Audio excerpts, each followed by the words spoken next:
저에게 기가 막힌 사업 아이템이 하나 있는데 투자해 보시지 않을래요? 지금 아니면 참여하기 어려우세요. 저는 고등학교를 한국에서 나왔습니다. 그래서 어릴 적부터 알고 지내던 친구들이 제 주변에 꽤 있습니다. 그 친구들 중 한 명이 미국으로 이민을 왔었는데 어느 날 갑자기 재벌 3세 행세를 하기 시작하더군요. 우리 할아버지가 어느 그룹 창업주인데 아버지가 유일한 혼외자식이라 몰래 돈을 물려받았다는 식의 말도 안 되는 이야기를 지어냈습니다. 겉으로는 번듯한 차를 타고 다니고 비싼 식당에서 밥을 사는 등 제 눈에도 그럴싸해 보이는 모습이었습니다. 물론 저는 그 친구의 실제 배경을 잘 알고 있었기 때문에 속지는 않았지만 당시 주변의 순진한 몇몇 지인들은 그의 화려한 언변과 가시적인 행동에 현혹되기도 했습니다. 어린 시절의 평범한 친구가 갑자기 재벌 3세로 둔갑하는 모습을 보면서 저는 그때부터 보이는 것이 다가 아니다는 교훈을 얻었습니다. 이런 일은 비단 그 친구에게만 해당되는 이야기가 아닙니다. 제가 미국 생활을 하면서 만난 수많은 사람들 중에는 스스로를 과장하고 허위로 포장하는 이들이 생각보다 많았습니다. 한 번은 이런 여성분도 만났습니다. 그분은 자신이 한국의 유명 재벌의 숨겨진 딸이라고 주장하며 곧 어마어마한 상속을 받을 예정이라고 떠벌리고 다녔습니다. 겉으로는 항상 명품으로 치장하고 비싼 차를 타고 다니며 심지어는 보디가드까지 대동하고 나타나기도 했습니다.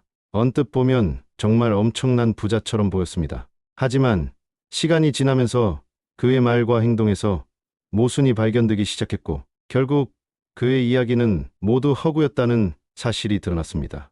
이런 사례들은 우리 교포 사회에서 흔히 볼 수 있는 자짜 부자들의 전형적인 모습입니다. 사기꾼들은 늘 여러분의 눈과 귀를 현혹하는 데 집중합니다. 그들은 실제 돈은 없으면서 겉만 번지르르하게 꾸며냅니다. 비싼 벤틀리나 롤스로이스 같은 고급 승용차를 타고 다닌다고요? 그 차들이 사실은 연식이 오래된 중고차일 수도 있습니다. 겉보기엔 멀쩡해도 중고가는 의외로 저렴하게 형성된 차량들이 많습니다. 아니면 아예 리스 차량인 경우도 허다합니다. 유지 보수 비용은 어마어마하지만 실제 소유주는 따로 있는 거죠. 좋은 동네에 큰 집에서 산다고요? 그 집이 본인 소유가 아니라 월세나 렌트일 가능성도 있습니다. 심지어 명품 시계나 옷차림도 조심해야 합니다. 요즘은 웬만한 전문가도 구분하기 어려운 A급 짝퉁들이 너무나 많습니다. 언뜻 봐서는 진짜 명품과 구별하기 힘들죠.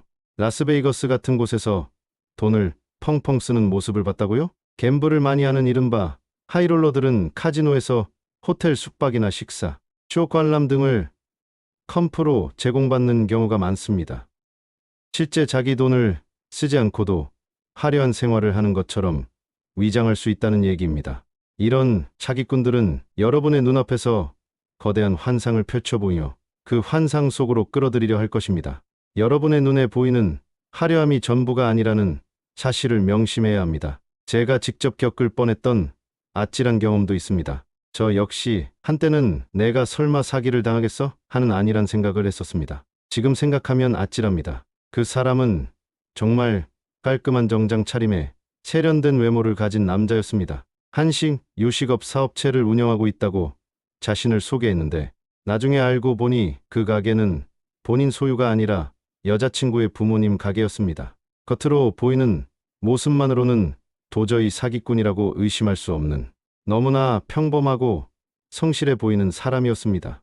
그 남자는 저에게 기막힌 사업 아이템이 있다고 접근했습니다. 한국에서 최신 LG 가전 제품을 대량으로 수입해서 미국에 파는 사업인데 자신이 LG 고위 관계자들과 긴밀한 관계를 맺고 있어서 엄청난 물량을 싸게 가져올 수 있다는 것이었습니다.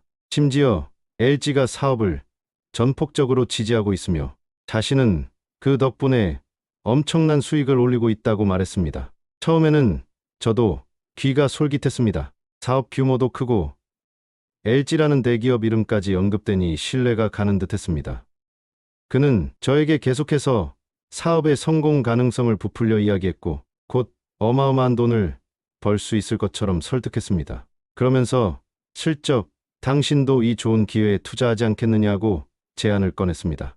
하지만 저는 이상하게도 그때부터 찜찜한 기분을 지울 수 없었습니다. 그는 구체적인 사업 계획서나 계약 서류 등을 명확하게 보여주지 않았습니다. 늘 이건 기밀이라 함부로 보여줄 수 없다거나 곧 진행될 것이니 조금만 기다려 달라는 식의 애매모호한 답변만 늘어놓았습니다. 그리고 투자에 대한 압박도 은근히 가해졌습니다. 지금 아니면 이 기회를 놓칠 수 있다. 다른 투자자들이 줄을 서 있다. 식의 재촉도 있었죠. 저는 그가 말하는 LG 고위 관계자가 누구인지, 실제로 LG에서 이 사업을 지원하는지에 대해 끈질기게 물었습니다. 하지만 그는 끝까지 명확한 답을 주지 못했습니다. 저희 끈질긴 질문과 의심 앞에서 그의 말은 점점 더 허술해지기 시작했습니다. 결국 저는 그의 제안을 거절했고 얼마 지나지 않아 그가 말했던 사업은 흐지부지 사라졌습니다. 그때의 경험을 통해 저는 아무리 그럴싸한 말로 포장하고 거대한 이름을 들먹여도 구체적인 증거를 보여주지 못하면 일단 의심해야 한다는 교훈을 얻었습니다. 이 사람은 단순히 허풍쟁이가 아니라 저에게 투자를 받아낼 속셈으로 모든 것을 조작했던 겁니다. 우리 교포 사회에서 사기꾼들이 주로 사용하는 수법은 생각보다 정교하고 우리의 약한 부분을 파고듭니다. 첫 번째로 신뢰 쌓기. 사기꾼들은 처음부터 돈 이야기를 꺼내지 않습니다. 교회, 동창회, 각종 한인 커뮤니티 모임 등에서 여러분과 인연을 맺고 오랜 시간을 들여 친분을 쌓습니다. 친절한 모습, 넉넉한 인심 또는 성공적인 사업가 이미지를 보여주면서 이 사람은 믿을 만하다는 신뢰를 구축하죠. 때로는 여러분과 공통된 고향이나 학교, 종교를 내세우며 심리적인 유대감을 형성하기도 합니다. 두 번째로 화려한 과시. 앞서 제가 겪은 경험처럼 이들은 겉으로 드러나는 불을 통해 여러분을 현혹합니다. 최신 고급차, 값비싼 시계, 명품 의류, 그리고 넓고 호화로운 집은 기본입니다. 렌트한 최고급 아파트에 살거나 중고 명품 차를 구매하여만 던지르르하게 꾸미는 경우가 많습니다. 성공한 사람이라는 이미지를 심어주어 경계심을 허무는 것이죠. 세 번째로 너무 좋은 투자 기회라는 말. 어느 정도 신뢰가 쌓이면 이들은 나만 아는 특별한 기회라며 투자를 제안합니다. 연 30% 수익률 보장, 원금 보장, 곧 상장될 대박, 사업 등 상식적으로 믿기 어려운 고수익을 약속합니다. 투자 사업은 대개 부동산 개발, 신기술 개발, 수입, 수출 독점권 등 그럴싸한 명분을 내세웁니다. 네 번째로 압박과 비밀주의. 지금 아니면 기회를 놓친다. 투자가 곧 마감된다. 이건 급비 사업이라. 아무에게도 말해서는 안 된다는 식으로 압박을 가합니다. 여러분이 충분히 생각하고 검토할 시간을 주지 않습니다. 구체적인 사업 계획서나 법적 서류를 요청하면 보안상 어렵다거나 나중에 보여주겠다며 회피합니다. 다섯 번째로 허위, 사회적 증거. 유명인과의 사진을 합성하거나 가짜 증명서를 보여주면서 사업의 신뢰도를 높이려 합니다. 예를 들어 유명 아이돌 그룹이 자신의 옷을 입었다는 식의 허위, 광고로 투자를 유치하는 경우도 있었습니다. 이는 사기꾼들이 온라인에서 쉽게 얻을 수 있는 이미지나 정보를 악용하는 것입니다. 마지막으로 감정적 조작. 우리같이 부자 되자, 나만 믿고 따라오면 된다, 내 평생. 마지막 기회와 같은 감성적인 말로 여러분의 꿈과 욕망을 자극합니다. 특히 외로운 시니어들의 마음을 파고들어 마치 가족이나 절친한 친구처럼 다가가 신뢰를 가장하기도 합니다. 사기꾼들의 수법은 날이 갈수록 교묘해지고 진화합니다. 하지만 몇 가지 기본적인 원칙만 잘 지키면 소중한 여러분의 노후, 자금을 지킬 수 있습니다. 첫 번째로 의심은 기본이다. 너무 좋다는 이야기는 일단 의심부터 해야 합니다. 상식적으로 생각했을 때 너무 쉽게 큰 돈을 벌 수 있는 방법은 존재하지 않습니다.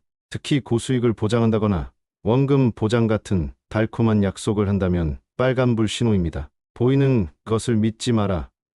화려한 겉모습이나 값비싼 물건에 현혹되지 마십시오. 겉만 번지르르한 빈 껍데기가 얼마나 많은지 상상 이상입니다. 그들의 재력을 직접 확인하기 전까지는 절대 믿지 마십시오. 반드시 확인하라. 사업체 확인. 투자하려는 사업체가 실제로 존재하는지, 정식으로 등록된 회사인지 주 정부의 웹사이트에서 확인할 수 있습니다. 두 번째로 부동산 소유주 확인. 미국에서는 부동산의 소유주 정보를 온라인 공공, 기록을 통해 쉽게 확인할 수 있습니다. 프라퍼티 어프레이저 웹사이트나 카운티 리코더 오피스 등을 통해 실제 소유주가 누구인지 담보 설정 여부 등을 알아볼 수 있습니다. 한국과 달리 미국은 이러한 정보가 비교적 투명하게 공개되어 있습니다. 세 번째로 사업자, 라이선스 및 평판. 해당 사업이 적절한 라이선스를 가지고 있는지, 베러 비즈니스 뷰로 등에서 부정적인 평판은 없는지 확인합니다. 네 번째로 개인 배경 조사. 사업 제안자의 과거, 이력이나 평판에 대해 검색해보고 가능하다면 주변의 객관적인 사람들에게 물어보는 것도 좋습니다. 다섯 번째로 절대 서두르지 마라. 지금 아니면 안 된다는 말은 99% 사기입니다. 중요한 투자, 결정은 충분한 시간을 가지고 신중하게 해야 합니다. 섣부른 판단은 돌이킬 수 없는 결과를 초래합니다. 여섯 번째로 전문가와 상담하라. 혼자 판단하기 어렵다면 반드시 변호사, 공인회계사 또는 재정 상담가 등 신뢰할 수 있는 전문가의 자문을 구해야 합니다. 소정의 상담료가 아깝다고 생각하지 마십시오. 나중에 큰 돈을 잃는 것보다 훨씬 이득입니다. 전문가의 객관적인 시선은 사기의 위험을 크게 줄여줄 수 있습니다. 마지막으로 나만 아는 비밀은 없다. 정말 좋은 투자 기회라면 굳이 여러분처럼 젊은 시니어에게 은밀하게 접근할 이유가 없습니다. 투자 시장은 항상 좋은 기회를 찾고 있으며 대박 아이템은 이미 많은 투자자들이 달려들어 차지했을 것입니다. 우리 시니어 세대는 평생을 열심히 일하고 아껴서 은퇴 자금을 마련했습니다. 하지만 그만큼 사기꾼들의 주된 표적이 되기 쉽습니다. 충분한 자산을 가지고 있고 비교적 여유로운 시간을 보내며 때로는 외로움에 취약하다는 점을 악용하는 겁니다. 항상 의심하고 확인하고 전문가와 상담하는 습관을 들이십시오. 그리고 주변 지인들에게도 이런 사기, 사례와 예방 방법을 공유하여 서로를 보호하는 것이 중요합니다. 여러분의 피와 땀으로 일군 재산은 여러분 스스로가 가장 현명하게 지켜나가야 합니다. 지금 여러분의 사연과 제보를 받고 있습니다. 여러분도 비슷한 경험이 있으신가요? 댓글로 자유롭게 남겨주세요. 구독과 좋아요는 채널 성장에 큰 도움이 됩니다. 오늘 영상이 여러분의 소중한 노후를 지키는데 작은 도움이 되기를 바랍니다.